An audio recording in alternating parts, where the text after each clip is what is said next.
listen-only mode. Hi, everybody, and welcome to today's webinar. We're going to be covering Grabbing Attention Like a Champion, LinkedIn Ads. So my name is Carrie Albright, and I'm one of your PPC heroes. I'm an account manager here at Hannafin Marketing, and you've probably seen and read a lot of my blog posts that reference a lot of things sort of sci-fi and nerdy related, while at the same time giving you insights into how to be a better PPC manager. And with me, I have Mr. John Lee. Hello, everybody. So I'm here to hang out with the Hannafin folks today and Carrie and talk about LinkedIn. And I'm the managing partner at Clicks Marketing.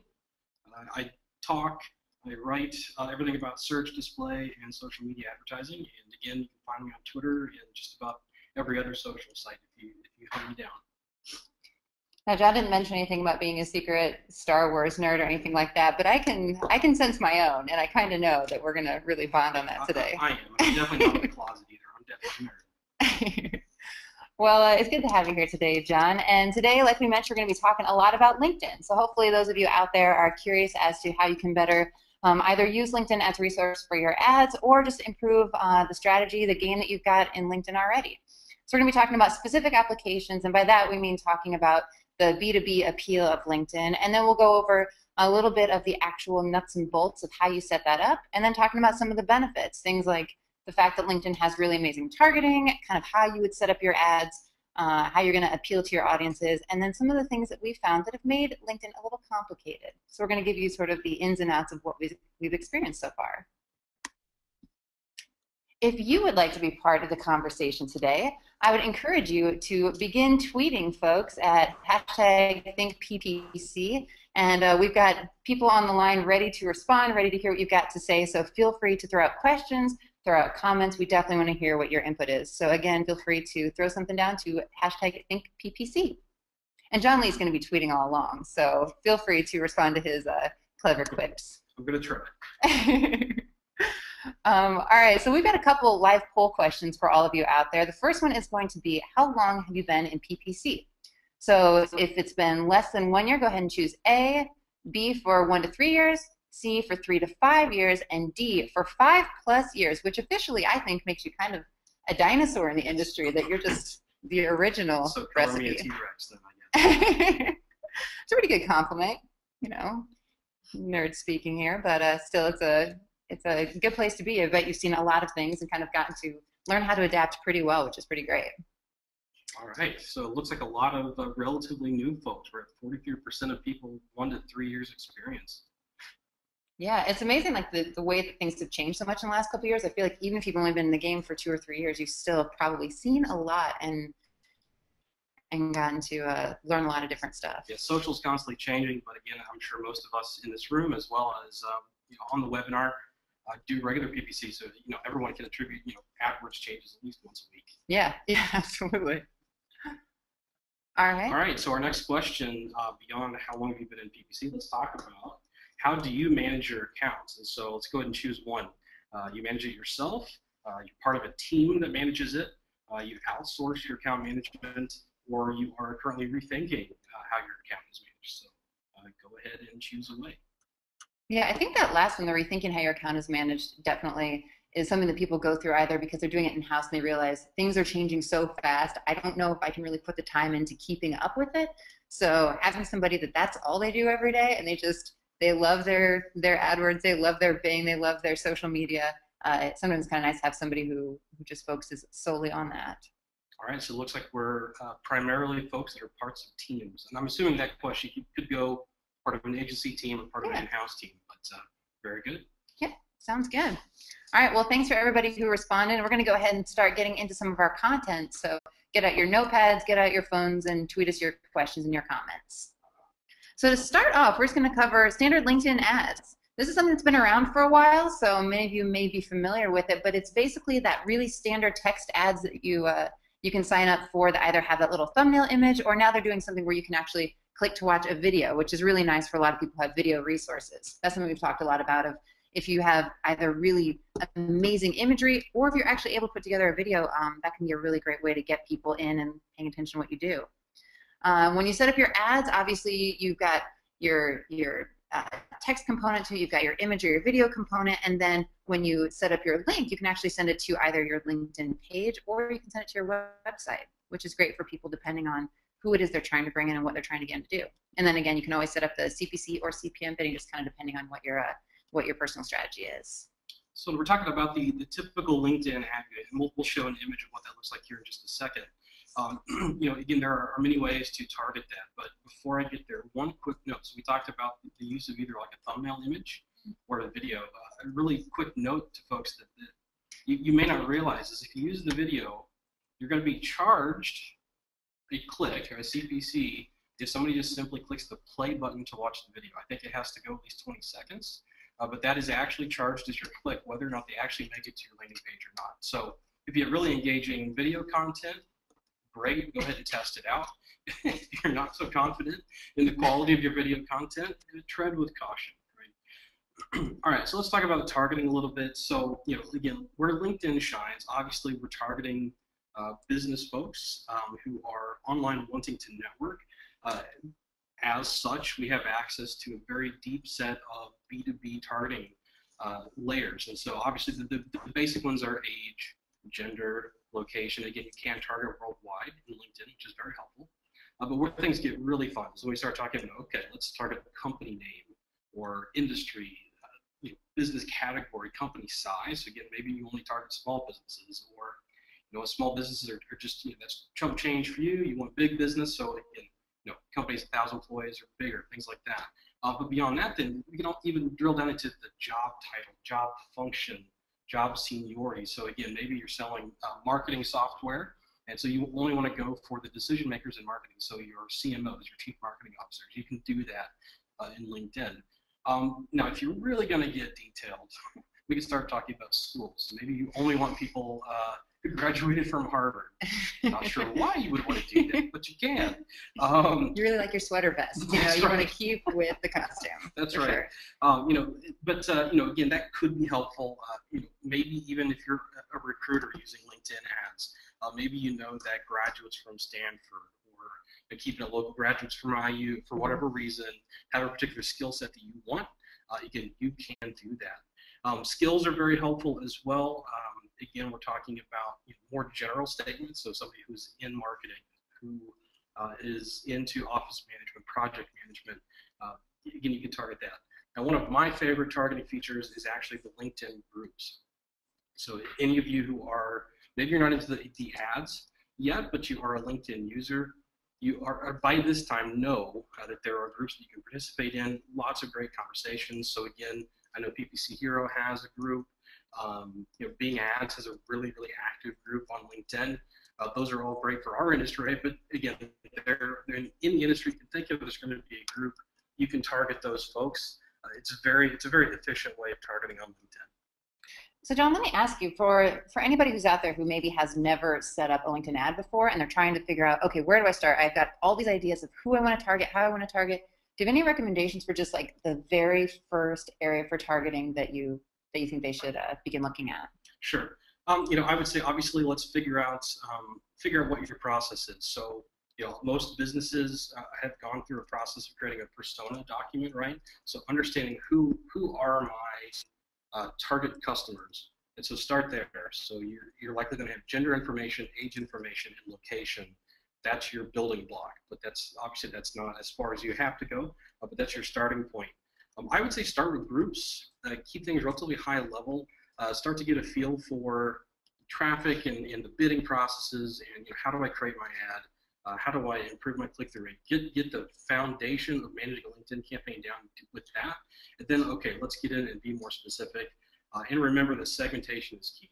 So LinkedIn campaign organization is very flat, and by that I mean all of your targeting parameters live at the campaign level, and not at the ad level or a quote-unquote ad group.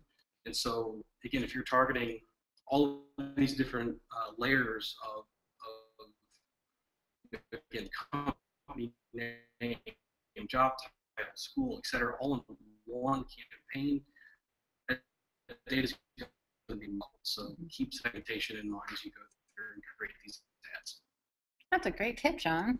But the editing interface conversation a little bit further down. All right, so on the next slide, we should have a nice, pretty thumbnail image text ad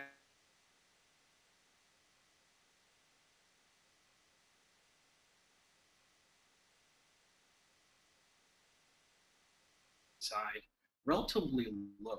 Sometimes you have to scroll quite a bit down to find those, but they can be in other places as well, depending on whether you're looking at, again, a profile page or a groups page. Maybe you've done a search and you're looking at the search results on LinkedIn. Again, they're going to be varied, just like any search engine or all, Facebook, Twitter, etc. They're going to test, right, where they place these ads to see what performs best, because at the end of the day, this is how these companies are making their money. But beyond just the placement itself on LinkedIn, LinkedIn also has an audience network. So sites like Indeed, job sites, things like that. There is a network where these ads can go. During the ad creation process, that's a checkbox that you select. I would recommend doing it because you are going to get additional impressions, additional clicks. But again, definitely something, another layer of segmentation to test. Yeah. Well, another form of advertising on LinkedIn is the premium display advertising. Now, this is something that is a little bit mysterious in that most of this LinkedIn kind of likes to keep close to their chest just so they can get you involved in the conversation. A lot of times when you're looking into just the basics of Facebook ads, maybe AdWords ads, even just LinkedIn ads as they are, you can get a lot of information just kind of Googling it, looking around, getting into the site and starting to build something out. But with display, it's a little more customized. It's a little more, they like to get you more involved in the conversation before they just start doling out the how-tos. So basically what these are going to be various kinds of ads. You can see here on the right, there's just an example of the kind of nice big visual ad they call them. So they've got static ads, they have flash ones, they have, you can do in-banner surveys, user-initiated videos, mouse over animations, different kinds of interactions that people can have with your ads that are going to be a lot more eye-catching, a lot more user involved than maybe just the traditional small text ad that has that may have a video with it. So it's really meant to be for people who are looking to make a statement and really looking to grab someone's attention that's going to be found on LinkedIn. So who are they targeting? As always, we've got the those really specific ways of targeting that John went through. So there are a lot of really clear definitions you can make about who it is that your ads are appearing to. And if you're going to be investing in the premium display advertising, that's absolutely something that you want to do. You really want to nail down exactly who it is you're targeting and make sure that you get your ads through to them. And again, if you're buying into the premium display program with LinkedIn, because of the price tag, I think it's a minimum 10K buy-in per month. You will get a dedicated account manager who is not only going to just be the filter for all of your content, your ads, etc., but they're also going to help you with the targeting and actively manage that, look at that, and how can you expand and even hone in on the targets that are working best. So there are some advantages to that. Just know if you don't have deep pockets, it may not be for you. Mm-hmm. Absolutely. This is kind of for those ready to make a bold decision. So with where they'll appear, kind of similar to those the text ads and video ads that John was talking about, these are going to appear a little less frequently. Usually there's just like 1 or 2 per page, and they appear in different ways. Along the side, like we've seen, this one's on the side as well. They have kind of the footer style that they think appeals to people who actually are looking at the full content of the page, and then also on the top. So you'll find those on a lot of the pages of LinkedIn as well, and so in inboxes, in the company pages, on the home page, and throughout the site as you're navigating through the LinkedIn services. So what are the options? One of the things that you can do is combine your premium display ads sort of in conjunction with some of the other types of ads that they have. So the content ads, things like that. When we talk about the sort of the price tag that goes on to the premium display ads, we also know that they have ways that you can actually combine it with other options, with other packages that can actually kind of improve the appeal of it a little bit for you. When you're looking at how you're going to do your really nice, big, beautiful display ads, and you're actually looking at other places that you could put those, LinkedIn is actually going to be pretty affordable. When John says if you've got deep pockets and you're ready to go for it, there are absolutely businesses and companies out there that do have that kind of budget that they're willing to afford. And with LinkedIn, like we've talked about, it's a really great way to target the people that you think are going to be most beneficial for connecting to in the B2B world. We also have things like lead collection, which we'll get into in a little bit, but the way that you're able to collect your leads through LinkedIn, it actually gives you some access to them sort of one-on-one that can really be beneficial if you're trying to make some meaningful connections with that targeted audience. Now, we mentioned a little bit that the main deterrent is going to be the cost of it. And again, if you're interested in this, I would absolutely recommend you reach out to a LinkedIn rep and actually say to them, here's what I'm thinking, here's what I'm hoping to accomplish, and they can actually get you a number to start wrapping your brain around and say, okay, this is going to be worth it to me in this particular way, and I'm ready to go for it. So really having that conversation yourself will kind of clear up any of that uncertainty. But again, the cost is relatively high when you're looking at AdWords, you're looking at Bing, you're looking at Facebook. You take a look at LinkedIn, and this particular kind of advertising is pretty pricey. So just be prepared. If that's not something that you're quite ready for, those standard ads that we went over earlier are going to be a really good bet for you. And then the final deterrent just has to do with the kind of information you can kind of access if you're just surfing around trying to get those numbers together for yourself. If you're wanting to bring it to somebody who's in charge of marketing and say, here's what I want to do, it's really going to be much more advantageous if you actually reach out to LinkedIn, talk to them about it, get some firm quotes from them before you try and go forward, just because the transparency for the random searcher may not be quite as clear. All right, so the next type of ad on LinkedIn. So we've talked about the basic text and image ad. We talked about the premium display ads. But there's another ad unit, and this is also a part of the self-serve ad platform on LinkedIn. These are these sponsored updates. So again, I'm sure on Facebook, which most of us use every day, we've seen ads come through our news feed. And so this is a similar type ad product that LinkedIn has put together. Why did they do that? Well, LinkedIn looked at Facebook and said, okay, when an ad is on Facebook's news feed, the click-through rate is 187% higher on average, right, than your traditional right-hand placement ad. That's a huge, huge difference between ad types. So again, LinkedIn's like, hey, let's get on up. There. Yeah, let's fill our coffers. All right. So again, so the basic idea here is, okay, let's take a post, an update that you put onto LinkedIn organically, and let's promote it and get that out there, get more impressions, show to a wider audience in a format that they're going to want to engage with, whether they just simply like it, they can comment on it, they can share it in their own feed, and kind of make that ad message go viral. And so again, there are a lot of positives there.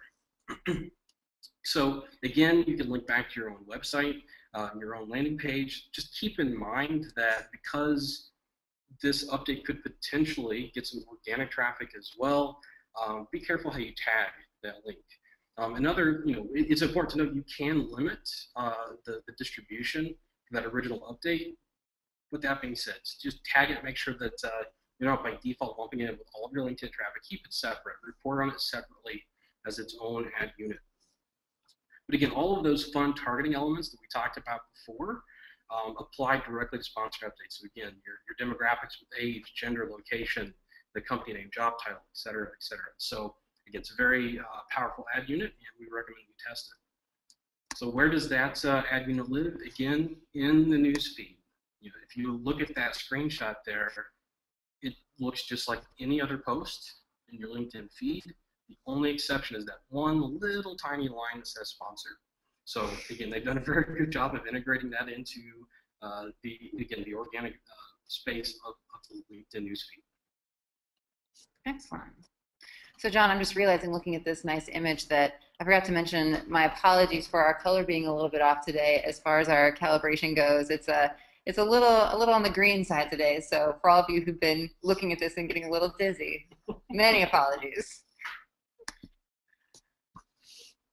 All right, so moving on. So we've talked about, again, the different ad types on LinkedIn. Now let's look at strategies behind those. So again, approach this from 3 different layers. Number 1 is preparation. What can you do before you ever touch a single element, whether it be ad creation or targeting parameters in LinkedIn? What can you do ahead of time to get prepared for that? We're also going to talk about execution and then the ads themselves. And so starting with preparation, I mentioned it earlier.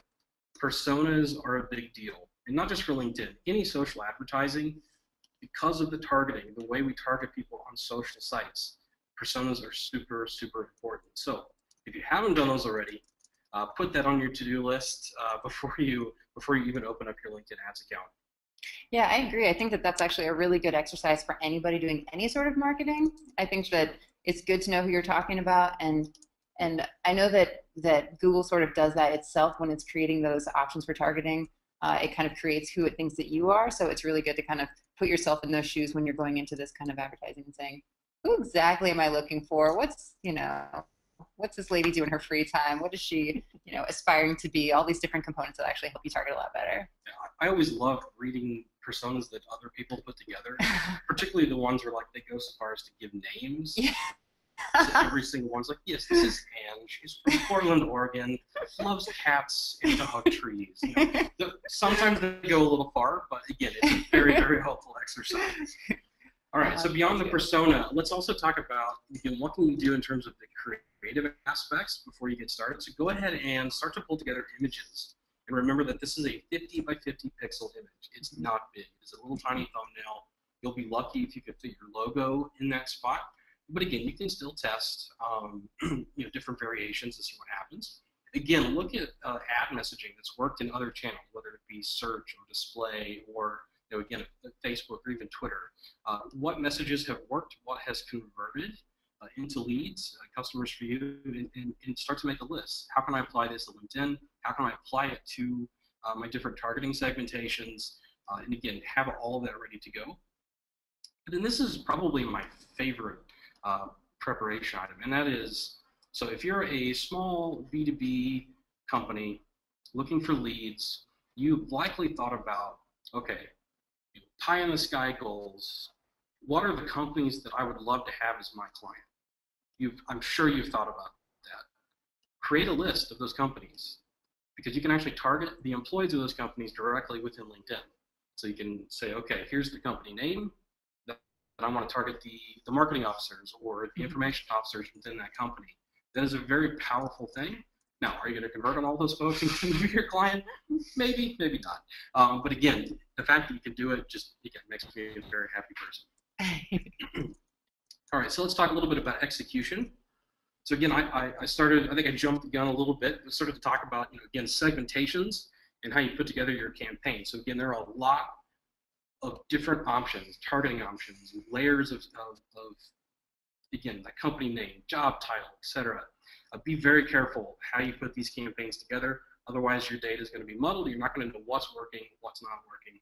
So again, layer these out. And so again, I've got a couple of examples. So let's say you want to target somebody that's in the search engine marketing industry. Go ahead and create a campaign that's males, 18 to 55. Again, they work in the search engine marketing industry.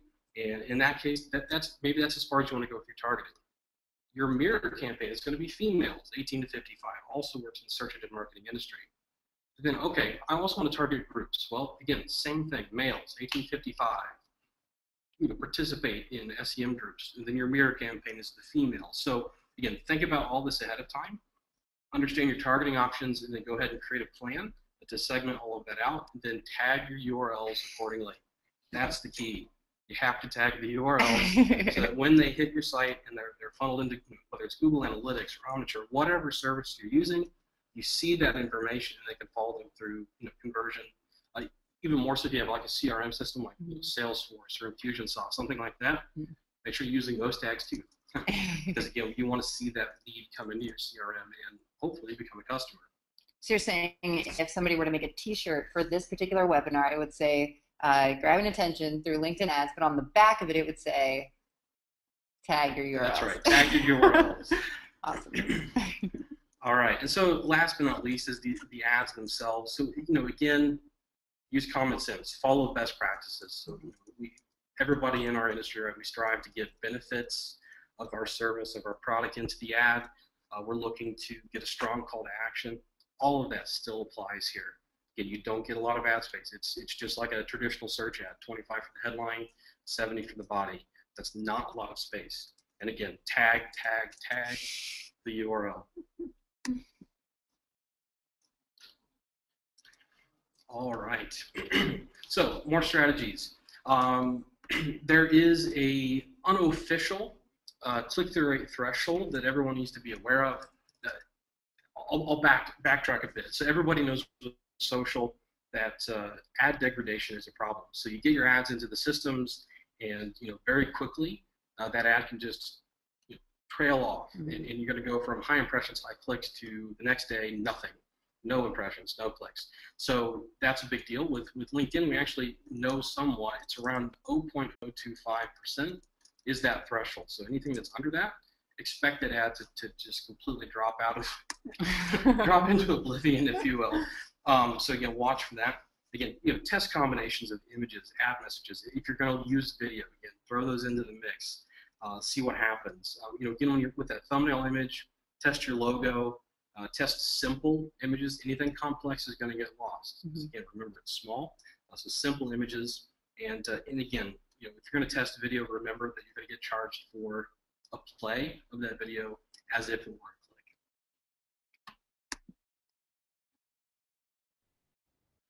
I had a lot of these slides in a row, didn't I? All right. So I think we mentioned it very briefly towards the beginning, and that is the lead collection feature within LinkedIn. So again, we've been stressing, tag your URL, tag your URL. And again, that's to get somebody to your landing page. When they fill out your form, they become a lead, you can follow them through all of your systems. Well, not everybody who is on LinkedIn and participating in the LinkedIn ecosystem wants to leave LinkedIn. That sometimes they're going to be like, hey, I like that ad, I like what they're saying, but they don't necessarily want to click on it because they don't want to leave that system. So the lead collection process allows them to say, yes, I would like to share my information with this advertiser, but I want to do it on LinkedIn without leaving. So again, they simply check a box and click a button. Boom, you as the advertiser get their information, and that person gets to stay on LinkedIn. The downside to this is that you have to respond to these people on LinkedIn. All that information lives on LinkedIn. So this is a powerful tool, yes, but be mindful of its downside. And I'll make a quick note. So Twitter, on the other hand, with their Twitter ads platform, I think hit this one out of the park. So they've got their lead generation cards, right?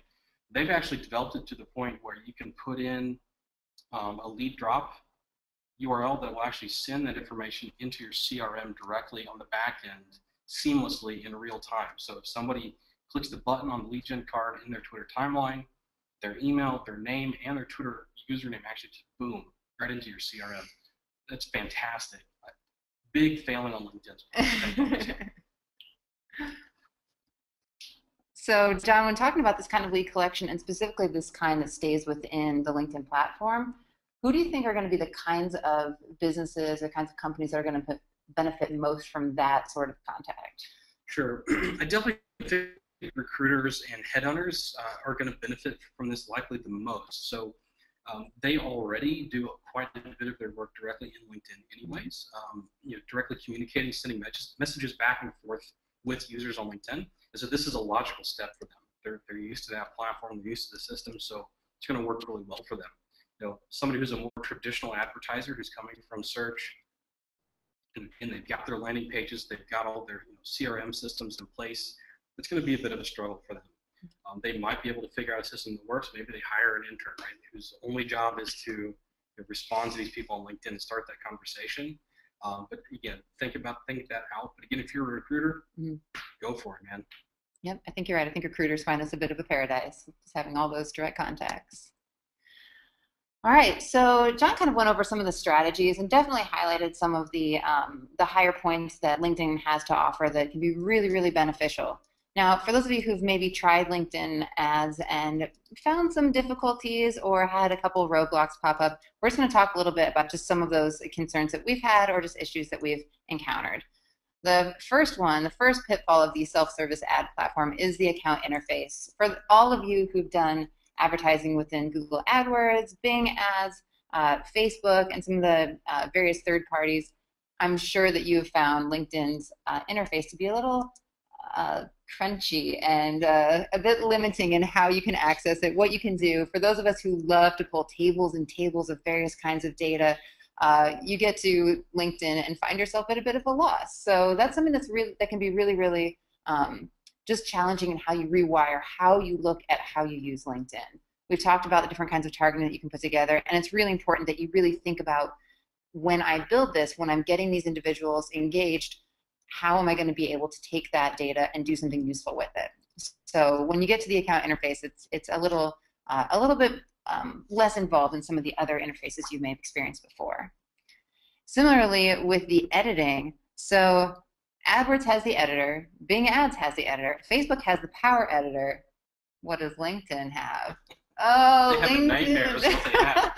So someday, oh someday, we hope that LinkedIn will step up their game and do something that you can just kind of get in there and create things a lot faster, a lot more efficiently. Because one of the things that is really important to a lot of us who are spending our time building these things is to actually have the time to do it. And when it takes too long, it can be a huge deterrent. So quick shout out to our friend Melissa Mackey. On Twitter, she just posted, we're being way too nice. The LinkedIn interface, and that it's truly awful. And she's right, it is. It is truly awful. I think crunchy is an understatement in this case. It is difficult to manage, but again, I just gave a presentation on Tuesday about social advertising, and again, my statement was, I can't stand managing ads in LinkedIn. However, 9 times out of 10, the results that I get are worth the pain and worth the effort. So again, it's a trade-off. I think that's a really good point. Good call, Melissa. Way to call us out on that. And then one of the other points is just the competitive bidding. So when you get into LinkedIn, you'll notice that the average cost per click is going to be a lot higher than what you might find in the AdWords interface, and that's just the breaks of LinkedIn. We know that the traffic you're pulling from LinkedIn is hopefully going to be way more qualified just because of all that targeting, and so it is going to be a little bit pricier, and that's just something to know getting into it. And like we said with the other premium display ads, make sure to start having those conversations so that you're ready for what lies in front of you. Yeah, and my 2 cents on the CPC is, again, LinkedIn's going to give you a suggested range. Mm-hmm. I typically start at least $1 or $2 higher than whatever the top of that range is, just to get things started. Because again, that goes back to that click-through rate threshold, right? Yep. So again, if you come in with a basement bid, typically you're not going to get a proper click-through rate, and your ad's just going to fail right off the get-go. So my suggestion is bid high to start, see how it performs, and then back off from there. I completely agree with you, John. I think that's exactly it. That if you start in fairly aggressively, I like to believe that the little LinkedIn fairies will take me a little more seriously than if I start at the bottom bid. So I'll keep them crossed for that. Some more things that we've kind of just encountered as we've gone through some of the points within LinkedIn is that it's a self-selected audience. And by that I mean the information that you put into LinkedIn is up to you. So if you're saying that you've worked this particular job, you've done this particular role, you've gone to this particular school, obviously we're going to assume that that is all true, that you're exactly who we want to be targeting. But as always, it's up to the person to build it. So that's something that you just kind of have to go on faith and know that as you're creating these different campaigns and as you're creating all these sort of mirror campaigns as John was going through, you want to keep tweaking it for what kind of relevance you're finding and what kind of quality you're finding. When it comes to reporting, again, I think I said lead collection is shaky at best, and by that it's if you're not doing the tagging that John has spoken about over and over. And if you didn't hear the part about the tagging your URLs, be sure to listen to this webinar one more time to really drive it home, because honestly that's what you're going to need to make sure that you're able to use the data you're getting effectively. That's really going to be what sells it at the end of the day for you. As far as limitations on expansion go, so really what we're saying is that we are ready to do more involving different kinds of devices and actually being able to take how people are using their phones, their tablets, their desktops, things like that, and actually be able to target people based on what they're using, how they're using it, and really starting to connect the dots as far as the multi-device world. And effective management. We've talked about the click-through rate being a crucial part of how you manage your accounts, and honestly, the time it takes to keep that ad copy fresh, to build out those campaigns, to revise those campaigns, and then to go back by the end of that and make the new ad copy, it is a huge, huge, huge time investment. And so that, I would say, is for me been probably one of the bigger hurdles of saying, okay, how can I get in here and stay on top of it so that it stays fresh, I'm not wasting my time, our money, whatever it is, but I'm actually being able to get in there and create the new ads in a way that works for me and also works for the outcome. And if anybody from LinkedIn is listening, My 2 cents would be hire, again, a UX designer who can update your management system. This is not a complaint that's new. You've heard it before. You've even heard it from me before. Beyond that, I would say open up your API. So companies like Acquisio, Marin, who, again, are leaders in the industry in terms of offering tools outside of, again, Facebook, outside of AdWords, they are, they're hamstrung, right? They can't do anything because the API isn't open enough for them to do that. So again, take Marin, for instance, right, with Facebook. They've developed a system that can, in real time, swap out ads to make sure that your click-through rate remains high and that, again, that ad degradation issue is minimized. They would love to do that for LinkedIn too, but they can't.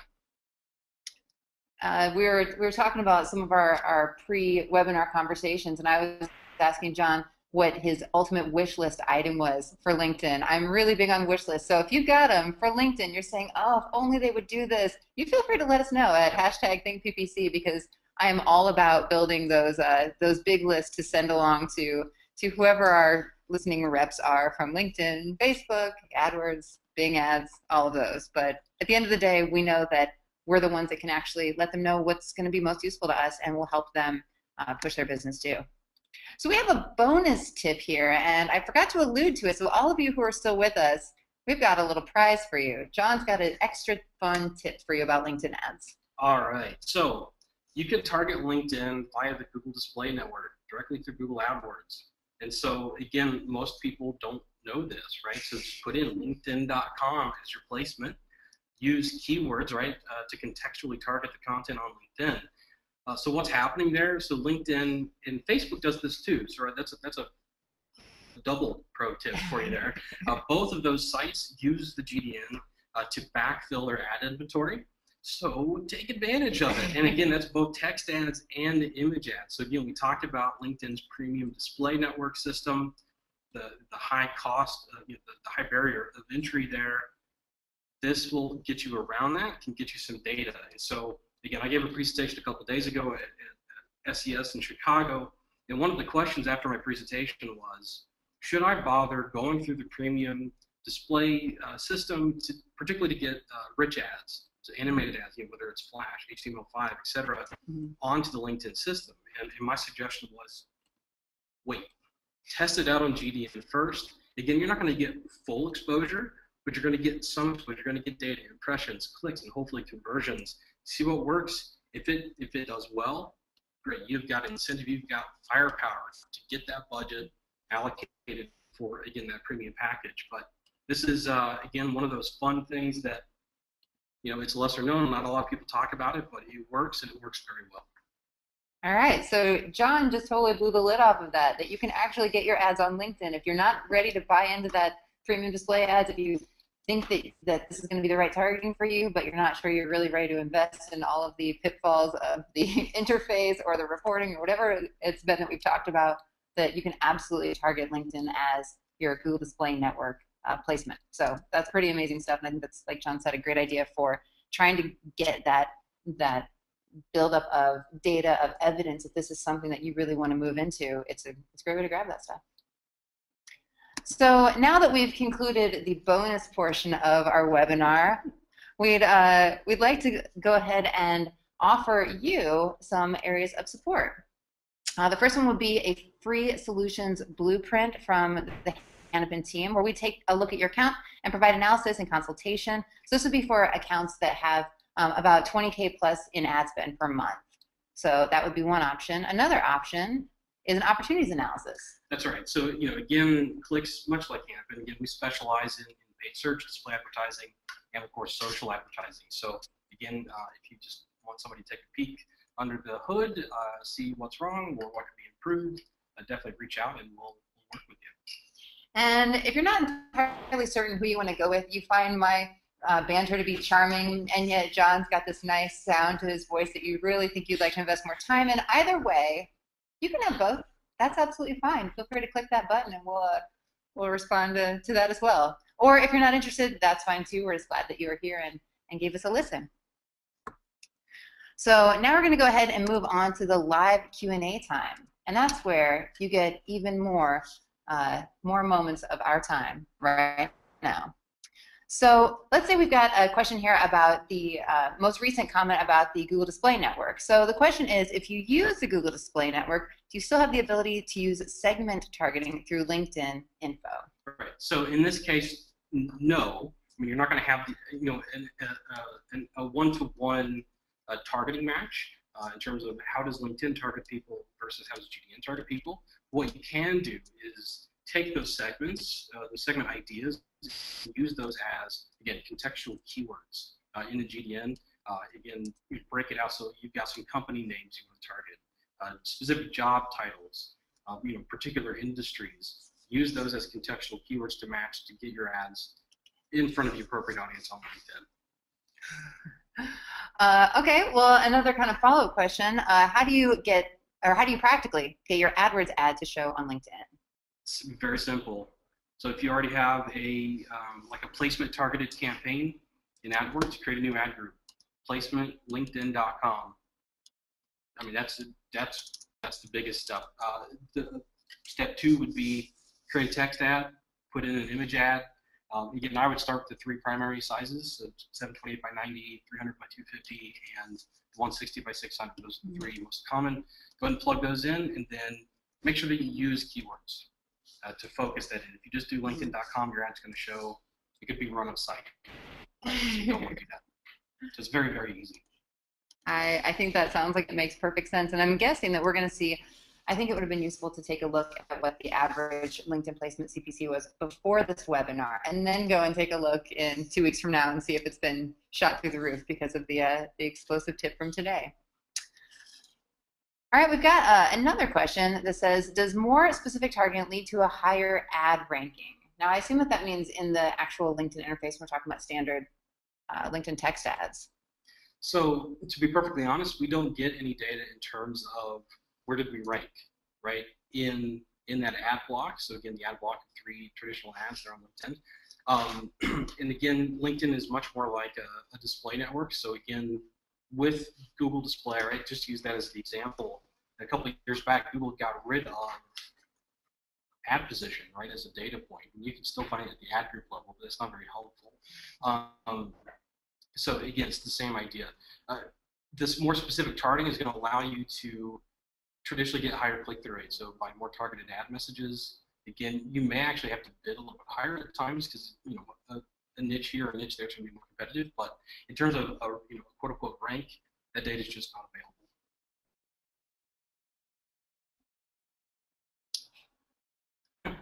All right, so we've got a question. What is the least amount of spending for a LinkedIn ad beginner to try out on LinkedIn ads for a month? So the minimum is a $10 a day spend, and like we said, the starting CPC is about $2, and then they give you a nice estimate of what they think your proper range might be. Which again, John's tip is bid high, go aggressive. But basically, that's what they set it as, that you have to be willing to set that $10 a day threshold. So I think that depending on what your situation is, depending on what knowledge you have of LinkedIn and kind of what kind of targeting you could get in, that could be a pretty quick sell for somebody to say, let's give it a month, let's see how much time it takes to manage, let's see what kind of responses we get, and go from there. So I think that for a lot of people it's a pretty safe bet. Yeah, but again, if you're going to only do the minimum budget, I would actually suggest not stretching that over a full month. Figure out, okay, so I've got $500, maybe do a slightly higher budget for a shorter period of time to get a better feel for what are the traffic levels, how does that work? Because again, you don't really have a whole lot of day parting options. So again, I've got a couple of clients where me or someone on my team has to literally have a calendar and a schedule and turn ads on, turn ads off. That's a royal pain, right? So you'd say on a wish list you would put day parting. That's right, day parting. So again, if you try to stretch $10 out over an entire month per day, that's going to be tough, and you may not get the learning you really need. That sounds like actually a really good strategy. So take that to heart. And then our last question had to do with some ad ranking formulas for LinkedIn, but it sounds like that's something that we're still just not getting a lot of insight on. It's a gray area, and it's actually something I personally am interested in finding more out. So I'll do some Google searches. I'm probably not going to find much. I do have a couple of names of people on LinkedIn that I may reach out to get some info. So who knows? We'll see what comes of that. Awesome. Well, great. Well, thanks so much to everybody who's given us your questions, your thoughts, your inputs, and certainly those of you who are following along on Twitter at the Think PPC page there. So if you've got more questions, again, feel free to follow up with us, but you still have the opportunity to get the free solutions blueprint from Hannafin for account spending 20K plus a month. You can also contact Clicks Marketing and talk to Mr. John Lee and Associates about getting an analysis done for your PPC, your display, or your social. Or you can contact either of us directly through Hannafin or through Clicks Marketing to get more information about what we've talked about and what we can do for you. Thanks for being here. Thanks for listening. Thanks for coming along, John, and thank all of you who attended.